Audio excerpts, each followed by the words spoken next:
meus amigos e minhas amigas do Clube de Leitura. É um prazer a gente estar aqui para a gente dar continuidade no nosso capítulo 3, o Alicerce do Avivamento.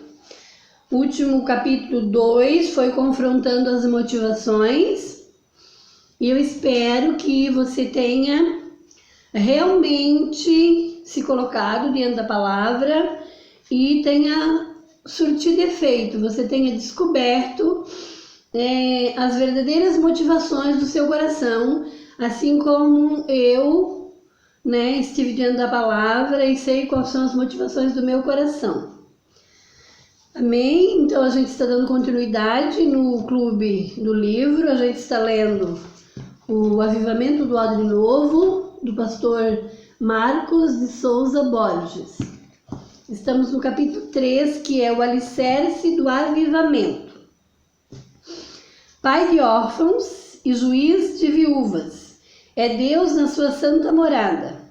Deus faz que o solitário viva em família, liberta os presos e os faz prosperar. Mas os rebeldes habitam em terra árida. Salmo 68, do 5 ao 6. Voltando a atenção para a família. Esse texto revela o firme propósito de Deus em sarar, suprir e preservar a família. Na sua infinita misericórdia, Ele está disposto a compensar perdas e injustiças sofridas. A família foi projetada para ser o ambiente apropriado, o ventre emocional que gera filhos sadios, destinados a um crescimento espiritual. Está mais que comprovado que as pessoas que nascem fora da proteção e do amor de um ambiente familiar tornaram-se essencialmente inseguras. Essa insegurança contraída pela insuficiência familiar manifesta as mais variadas formas de autorrejeição e rebelião. Aqui se expõe a raiz dos problemas mais profundos de qualquer indivíduo.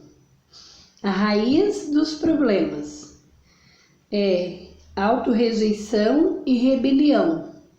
Então, o nosso texto que a gente leu é: pai de órfãos e juiz de viúvas, é Deus na sua santa morada.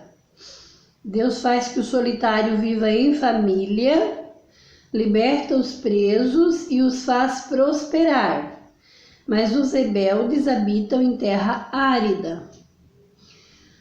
Então, quando uma pessoa, dentro desse contexto familiar problemático, ela se torna um órfão, por exemplo, mas ela, por causa das suas feridas, ela entra pelo caminho da rebelião. A palavra está dizendo que ela vai habitar em terra árida. Uma mulher, uma pessoa que se torna viúva, ela, devido às injustiças sociais, devido a doenças e sofrimentos que são consequências do pecado, ela tem Deus como juiz. Ela tem Deus que vai cuidar do órfão.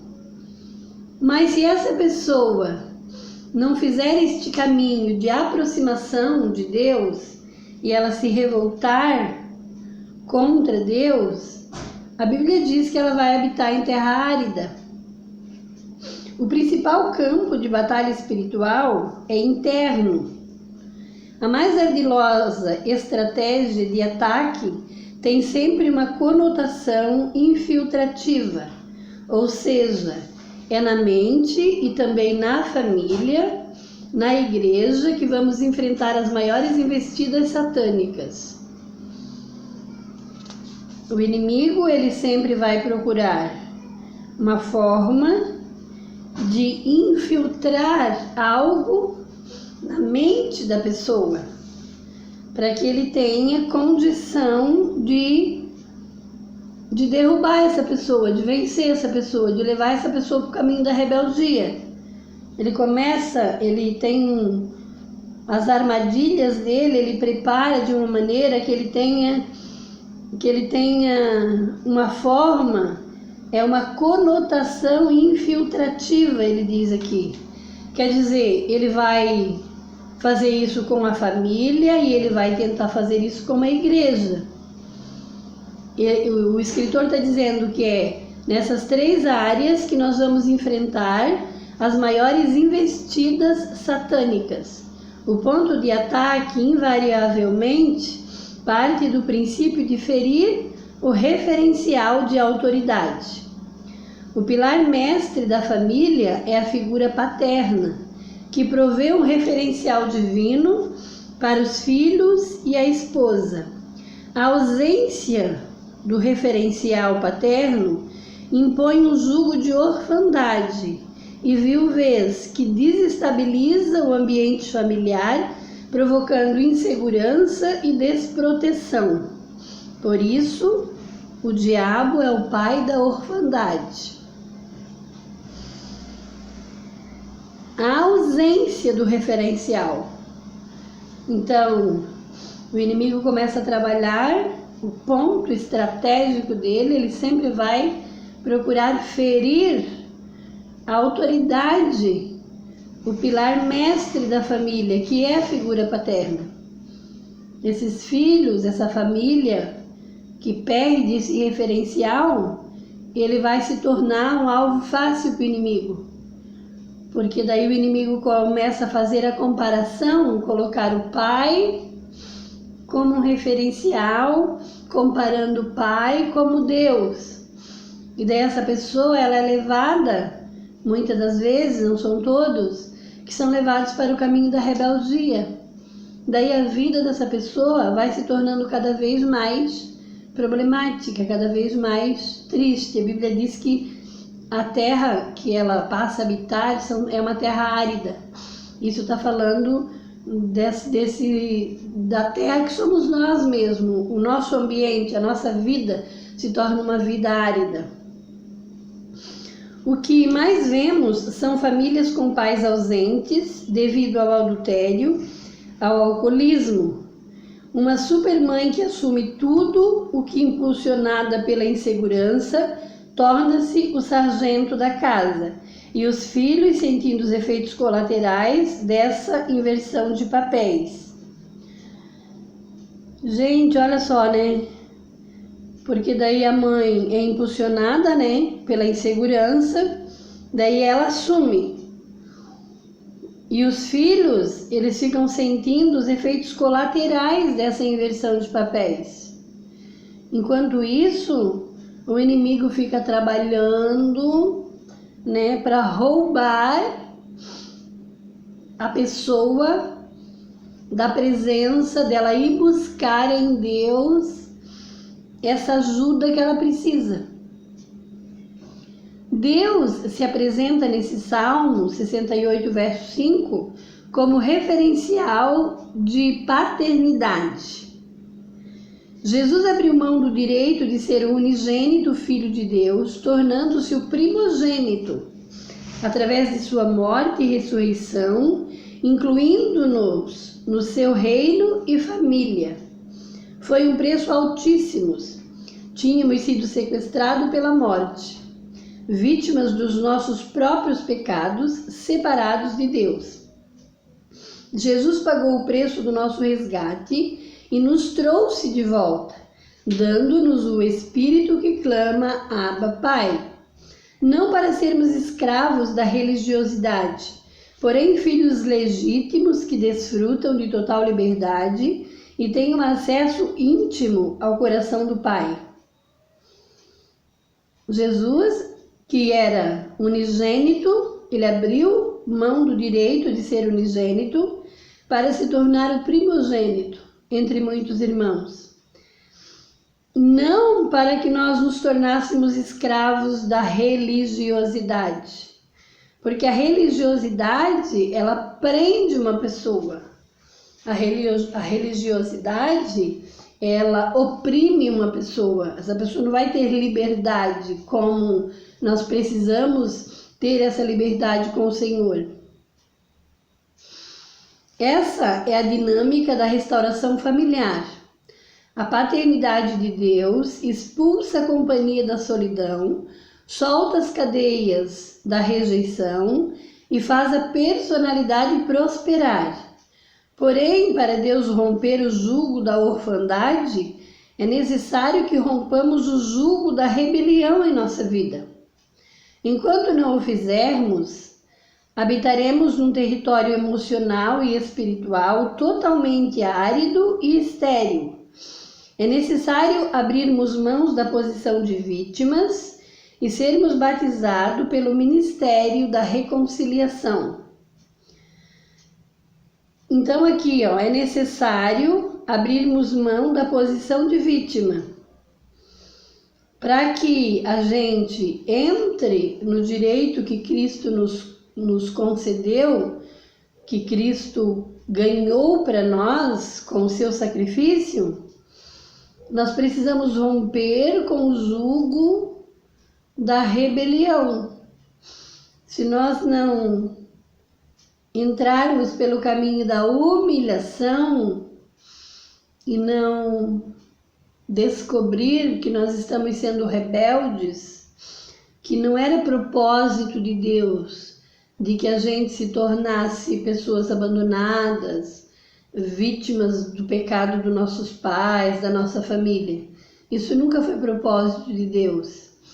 E a gente não se humilhar e não buscar nele e não nos arrepender, nós perderemos o direito de nos tornarmos filho na reconciliação em Jesus Cristo. É necessário abrirmos mão da posição de vítimas e sermos batizados pelo ministério da reconciliação. E ele converterá o coração dos pais aos filhos e o coração dos filhos a seus pais, para que eu não venha e fira a terra com maldição. Malaquias 4 e 6. As maldições de uma terra estão diretamente relacionadas com a desestruturação do princípio familiar. Esse é o coração do campo de batalha. A raça humana tem sido vítima desse complô satânico contra a família. As maldições de uma terra estão diretamente relacionadas com a desestruturação do princípio familiar. Esse é o coração do campo de batalha.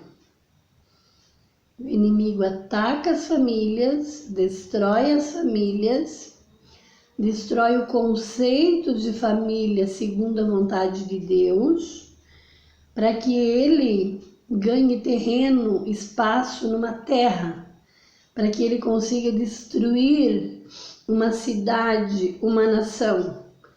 Ele planta, ele trabalha, ele inicia o seu processo dentro da família. Pecados e conflitos, desajustes familiares têm a tendência de se perpetuarem, condicionando sucessivas gerações. Muitas vezes não é simples resolver tais situação e desarmar esses esquemas de maldição. Exigem não apenas a busca de um diagnóstico correto através de um mapeamento espiritual inteligente, como também um medicamento adequado e todo um processo de renovação, educação e transformação da mente. Então, um processo de renovação e educação e transformação da mente. Naquela situação, se a gente foi educado no sistema religioso, totalmente religioso, a gente não tem os princípios da palavra de Deus, a gente passou a vida observando princípios religiosos, regras, que são religiosas e não tem a ver com aquilo que a palavra de Deus nos ensina, a gente vai precisar começar a renovação, educação e transformação da nossa mente. o verdadeiro avivamento. Quem foi o homem que lançou os alicerces do avivamento, que culminou em Pentecoste e que se perpetuou por mais de um século? Qual foi a sua mensagem? É fundamental compreendermos o que realmente produz um avivamento, para podermos mantê-lo. Se abraçarmos apenas os sintomas do avivamento, poderemos perdê-lo tão facilmente quanto o recebemos. Se a gente não compreender o fundamento, de um verdadeiro avivamento, se essa renovação, se essa transformação da nossa mente não acontecer, a gente vai ter dificuldade, porque, por exemplo, a gente tem uma situação, a gente abraça os sintomas, a gente se alegra, a gente fica feliz por causa que a gente está achando que vai mudar alguma coisa na nossa vida, mas a gente não tem o fundamento. Assim como ele veio, ele vai. O avivamento, em primeiro lugar, começa no coração de pessoas totalmente rendidas ao Espírito Santo. E rendidas ao Espírito Santo não é rendida à religião. Em segundo lugar, traz a renovação da igreja. Se esse avivamento não traz renovação da igreja, então não é avivamento. Em terceiro lugar, traz o despertar do coração dos crentes. Em quarto lugar, traz a reforma da sociedade. Não queremos dizer que a terra será o céu, mas simplesmente que a luz prevalece contra as trevas e a justiça destrona a injustiça. Se há um genuíno avivamento em uma nação, a história dessa nação muda. Para explicarmos o que aconteceu em Pentecoste, precisamos voltar a João Batista, o apóstolo do avivamento, o homem que preparou o caminho do Senhor. Qual havia sido a última mensagem antes desse silêncio bíblico de 400 anos? Malaquias profetizou: ele converterá o coração dos pais aos filhos, o coração dos filhos a seus pais, para que eu não venha e não fira a terra com maldição. Esta é a mensagem que liga o Antigo ao Novo Testamento, que une judeus e gentios e que conserta o mundo. Restauração e reconciliação familiar, o alicerce do avivamento. Este foi o trilho profético de todo o ministério de João Batista. Ele converterá muitos dos filhos de Israel ao Senhor, seu Deus. Irá diante dele o espírito e poder de Elias, para converter o coração dos pais aos filhos e os rebeldes à prudência dos justos, a fim de preparar para o Senhor um povo apercebido. Percebeu novamente a palavra aqui, rebelde? Então, João Batista, o trilho profético de João Batista, o alicerce do avivamento. Esse foi o trilho profético de todo o ministério de João Batista. Converterá muitos dos filhos de Israel ao Senhor seu Deus, irá diante dele no espírito e poder de Elias, para converter o coração dos pais aos filhos e os rebeldes à prudência dos justos, a fim de preparar para o Senhor um povo apercebido. Então, há um trilho profético que o Senhor deseja conquistar o coração dos rebeldes à prudência dos justos. Que o Senhor, no espírito e no poder de Elias, que é o espírito que se manifesta através da igreja, converterá o coração dos pais aos filhos e dos rebeldes à prudência. Então aqui nos dá a esperança, nos faz entender que tem uma esperança para o rebelde, que a gente leu no início, que o rebelde ele habita em terra árida, o evangelho anunciado aos rebeldes, esse rebelde pode se converter ao Senhor, ele pode se converter à prudência dos justos, né? Ele pode se tornar uma pessoa sarada. Essa é a esperança do Evangelho. Uma genuína humilhação através da confissão coletiva de pecado remove o cativeiro, destrói maldição, desaloja os espíritos territoriais e sara a terra. Porque está escrito: e se o meu povo, que se chama pelo meu nome, se humilhar e orar e buscar a minha face, e se desviar de seus maus caminhos, então eu ouvirei do céu, perdoarei os seus pecados e sararei a sua terra. Milhares de pais pródigos estavam voltando a seus filhos, e milhares de filhos pródigos estavam voltando para seus pais. Havia muita confissão de pecados. O batismo de João era um batismo de confissão de pecados. O arrependimento público estava produzindo reconciliação familiar em grande escala. A mentalidade das pessoas estava se renovando, elas queriam mudar de atitude. A mentalidade das pessoas estava se renovando e elas queriam mudar de atitude, perguntavam responsavelmente o que fazer. João não foi um homem superficial que alisava o pecado das pessoas, e muito menos tolerava a religiosidade delas. Sua mensagem exigiu não só o arrependimento, mas os frutos desse arrependimento. Vidas convertidas e famílias saradas. O evangelho que nós pregamos, o evangelho que nós devemos pregar, ele precisa ser um evangelho pregado com responsabilidade, inclusive com confirmação de frutos através da nossa vida. O evangelho do arrependimento, um evangelho que exija, que mostre, que apresente os frutos do arrependimento, porque daí nós teremos famílias saradas, vidas convertidas, se nós entrarmos pelo caminho de uma genuína humilhação. Assim como João Batista, quando ele veio preparando, ele pregava o arrependimento, Jesus continuou pregando o arrependimento. Até o próprio Jesus se sujeitou profeticamente ao batismo de João, o avivamento do odre novo. O Espírito Santo desceu sobre ele em forma corpórea, como uma pomba, e ouviu-se do céu esta voz: Tu és meu filho amado, em ti me comprazo.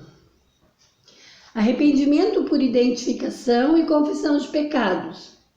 Por exemplo, quando uma família, quando uma pessoa, ela recebe, ela ouve o evangelho, esse evangelho genuíno, né, de arrependimento, de confissão, esse evangelho que é o alicerce do avivamento, essa pessoa, por exemplo, ela vai começar a orar e ela vai começar a se humilhar e ela vai começar a clamar ao Senhor, o pai de família, ou a mãe, ou alguém, um filho, alguém nesta casa. Ele recebe o evangelho, ele começa a buscar o Senhor verdadeiramente. Ele começa a confessar os seus pecados. Ele começa a buscar atos de reconciliação.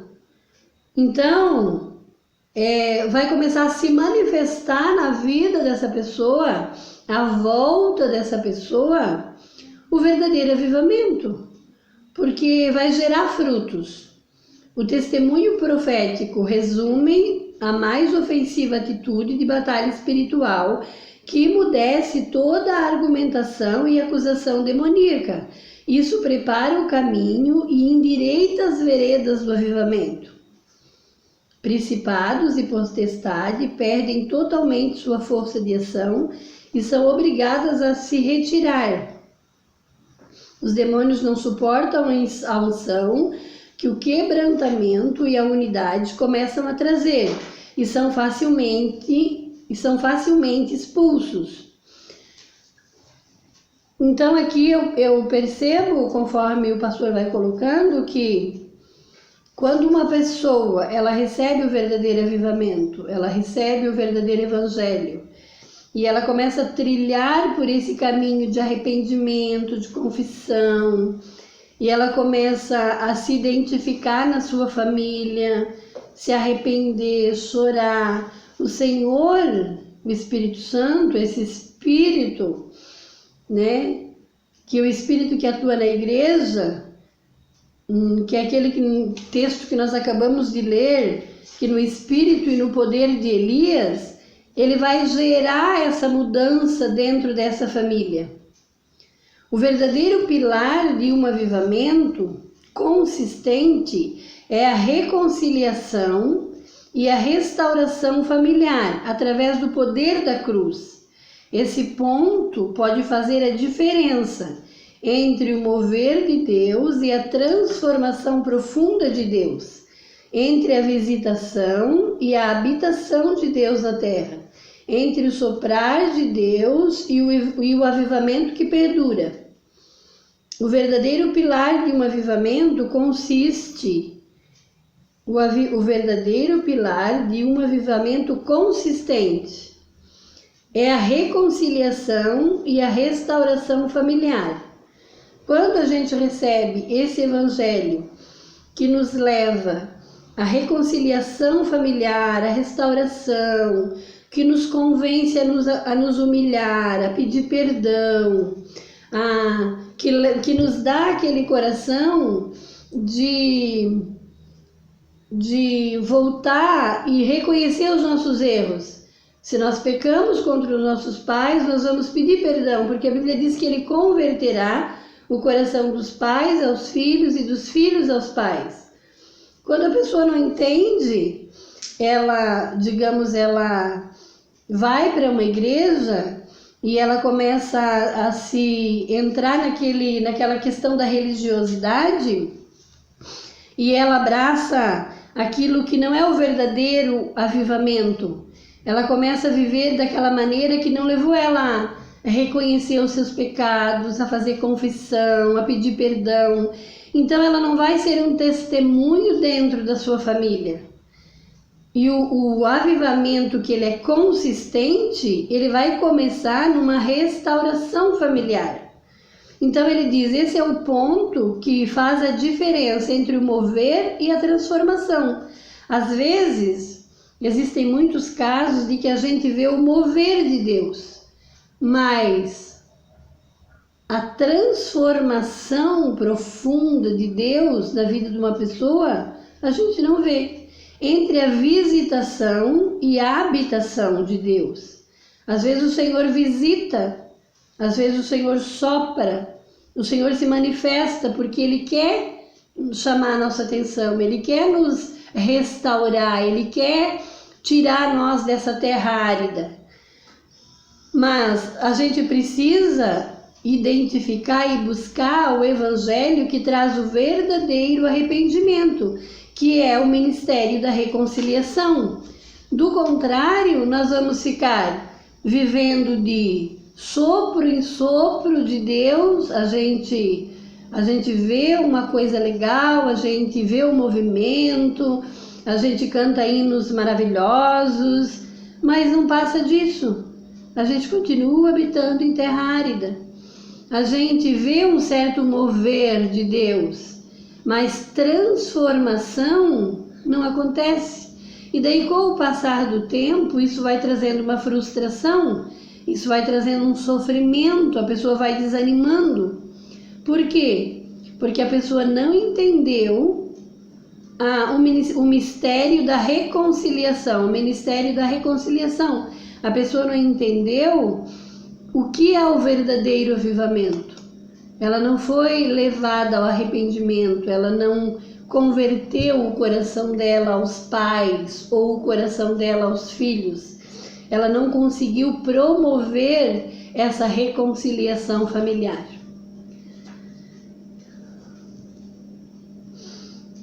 Quando chega a uma reunião, porém, e vejo por pessoas movidas pelo Espírito Santo, confessando abertamente seus pecados, humilhando-se, reconhecendo suas culpas, revelando seus pecados secretos, expondo suas vergonhas, renunciando traumas, perdoando e liberando ofensores, restituindo o que foi defraudado, reconciliando o relacionamento, posicionando moralmente, então posso perceber o temor de Deus.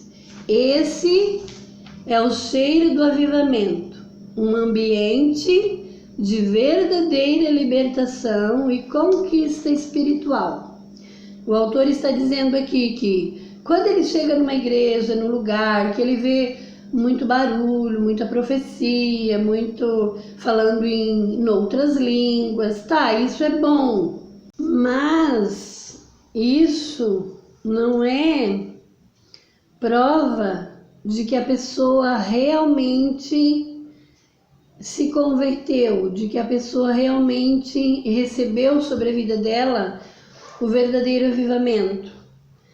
Porque o que realmente muda, transforma a vida de uma pessoa é quando nós somos convencidos dos nossos pecados. Ele diz, humilhando-se, reconhecendo suas culpas, revelando seus pecados secretos, expondo suas vergonhas, renunciando traumas, perdoando e liberando ofensores. Isso são provas consistentes de que a pessoa realmente está passando por uma transformação, ela está se convertendo verdadeiramente. Esse é um ambiente de verdadeira libertação e conquista espiritual. Quer dizer, uma conquista espiritual, a pessoa vai crescer no reino de Deus espiritualmente como filho. Amém? Esse foi o nosso terceiro capítulo, o alicerce do avivamento. E esperamos o próximo de Órfãos Adoradores. Foi um prazer, beijo para vocês.